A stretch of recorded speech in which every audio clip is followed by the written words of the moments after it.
இப்ப இந்த ரெண்டு பொண்ணுங்களையும் மாமியார் வீட்டுல வரதட்சணை கேட்டு ரொம்ப கொடுமைப்படுத்துறாங்க. உங்க வீட்டுல இருந்து யாரு வந்தாலும் இந்த பொண்ணுங்களை இப்ப கண்ணிலே காட்டாம ரூம்ல போட்டு அடைச்சு வச்சிடறாங்க. இது தெரிஞ்ச அந்த பொண்ணுங்களை நாங்க அப்பா அவங்களாம் கொஞ்ச நாள் நான் காசு எப்படின்னா திருப்பி தந்துறேன், பொண்ணுங்களை மட்டும் நடத்திட்டு போயிடுறேன் சொல்லிட்டு இப்ப கேட்டா இல்ல நான் கேட்ட காசு கொண்டாதுக்கு அப்புறம் பொண்ணு பாப்பா சொல்லிட்டு இப்ப தொலைஞ்சு அமைச்சிடுறாங்க. பொண்ணுங்களை பார்க்க முடியல சொல்லிட்டு ரெண்டு பேரும் சோகத்துல நடந்து வந்தா அப்ப ரெண்டு பேருக்கும் இப்ப ஆக்சிடென்ட் ஆயிடுது. துர்கா கால் பண்ணி மாமாங்களுக்கு ஆக்சிடென்ட் ஆயிடுச்சு சொல்லினா இப்ப துர்கா இப்ப பார்க்க வந்தா அத்தைக்கு ரெண்டு பேரும் சேர்ந்து எதுக்கு இங்க வந்து தத்திரமே சொல்லிட்டு இப்ப திட்டுறாங்க. பொண்ணு பார்த்தா பெருசாவே மாமாங்களை போய் பாக்குறா.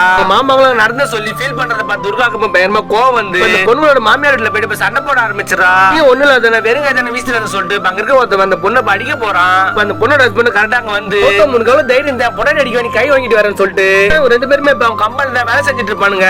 இவனுங்களும் இப்ப காலில் விழுந்ததுக்கு அப்புறம் தப்பு பரமாறு சார் மன்னிச்சிட்டு சார் சொல்லிட்டு இப்ப கெஞ்சறானுங்க. இப்போ துர்காவும் இப்ப தங்கச்சி சொல்லிட்டு இப்ப கேக்குறா. அந்த ரெண்டு பொண்ணுங்களும் இப்ப ஓடி வந்து துர்கா இப்ப கட்டி பிடிச்சி பயங்கரமா இப்ப அழுகுறாளுங்க. இப்போ துர்காவோட ஹஸ்பண்ட் இப்ப செக்ல கேட்ட பணத்தை இப்ப எழுதி கொடுத்துறாரு. இப்போ அவனுங்களும் போயதுக்கு அப்புறம் எனக்கு தப்பு பணமாறு சார் என் பொண்டாட்டிகளை நல்லா பாத்துட்டு சொல்லிட்டு இப்ப மனசார மன்னிப்பு கேட்டுறானுங்க. இப்போ அந்த ரெண்டு பொண்ணுங்களும் இப்ப அப்பா பாக்க ஹாஸ்பிட்டலுக்கே போறாங்க. பொண்ணுங்களை இப்ப ரொம்ப நாள் கழிச்சு பாக்குறாங்க. அம்மா அவங்களுமே இப்ப ரொம்ப சந்தோஷப்படுறாங்க. துர்கா பார்த்த உடனே எதுக்கு இங்க வந்து சொல்லிட்டு பயமா இப்ப திட்டிட்டு இருக்காங்க.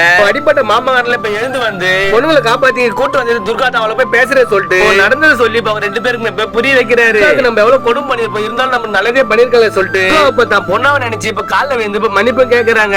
தான் பொண்ணு அப்படி புகுந்த வீட்டுக்கு அமிச்சாங்களோ அதே மாதிரி இந்த பொண்ணையும் சடங்குலாம் இப்ப ப்ராப்பரா பண்ணி இப்ப புகுந்த வீட்டுக்கு அப்ப அமிச்சு வைக்கிறாங்க. கடைசியா ஒரு வழி அப்பா அம்மா பொண்ணுக்கும் பாசமும் இப்ப கிடைச்சிருது.